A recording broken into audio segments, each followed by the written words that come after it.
Hello everyone. My name is Tuomas Erikoinen. I'm the founder and creative lead in Boomlagoon. My today's topic is designing character-driven games. But before I go into the subject, I'd like to give you a short introduction of myself. So that's me. I started my career in 2006 in a Finnish gaming startup called Pixel Gene, which was quite soon after I joined. It was acquired by Rovio.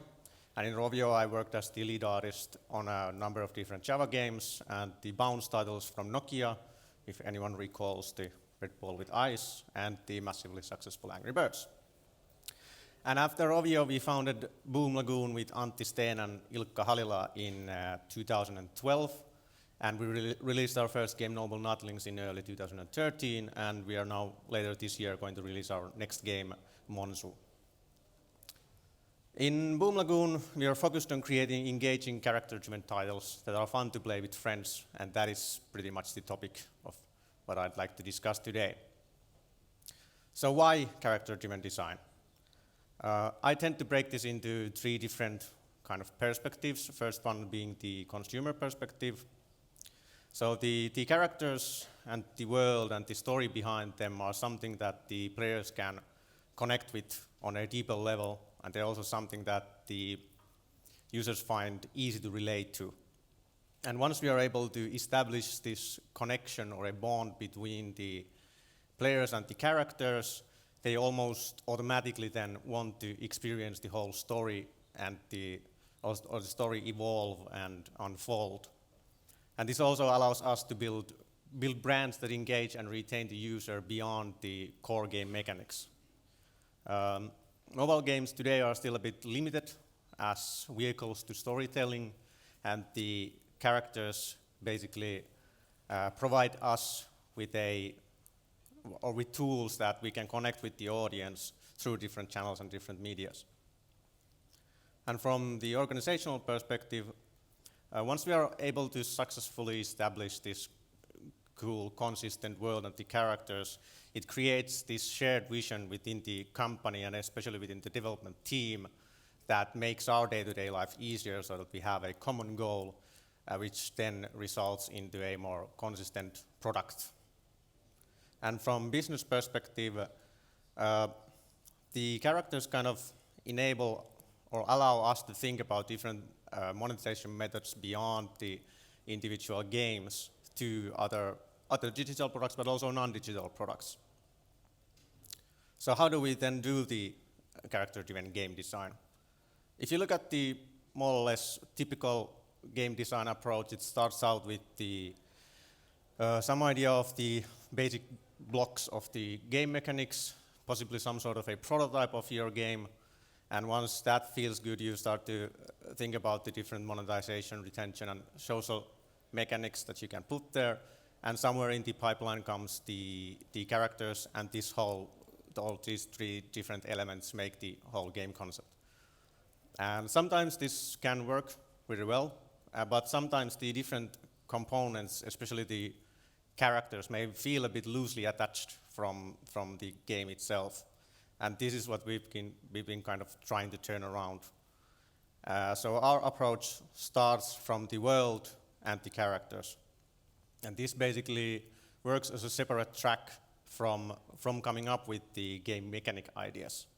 And once we are able to find a character and a world that we feel is globally appealing, we start to dig into those game mechanic ideas that we have and kind of merge these into a more character-driven game.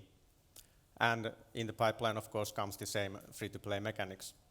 And this whole approach basically allows us to make the game more consistent to the end user, but it also enables us to think about creating product families beyond those individual games.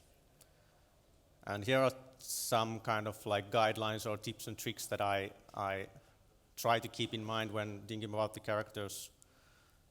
And these are my personal opinions, so you might not agree with all of them, but here goes. So with the characters, you probably don't want to have more than 5 leading characters in your game, since that seems to be a number that if you go over that number, people don't anymore remember all the leading characters, and the characters may not feel anymore as leading characters. Again, personal opinion, but when thinking about the characters, I tend to make them over the top. Somehow, whatever makes them stand out, whether it's the proportions of the characters or they don't have any limbs or legs or whatever, just exaggerated. And the side characters then should be kept discreet, because after all, they are there to support the leading characters and not the other way around.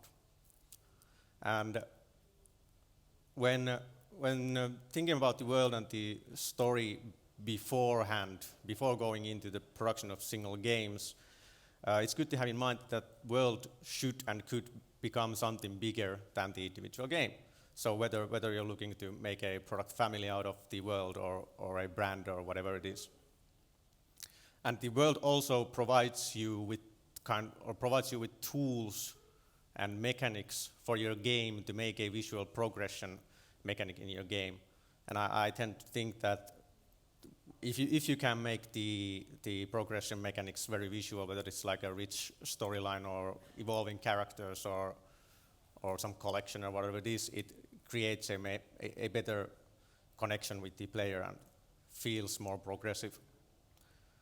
And basically from the production point of view, so when thinking about the art style, it should be thought out before going into the production. So I tend to look at it first from the target audience's perspective. So basically, if we are doing a game to Japan for kids, I probably want to go with some cute anime stuff, but if we are doing a game for the Western world and hardcore gamers, should be more realistic and etc. And deciding that art style beforehand is also very important because it heavily affects the development times in your game.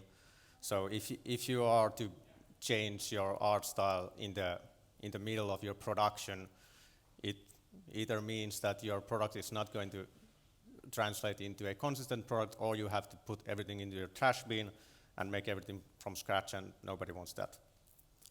And this is kind of through my recent learnings in Boomlagoon that the most creative artists, the artists who create the best looking characters and the best looking worlds, are the ones that do not necessarily know that much about the technical aspect of creating games.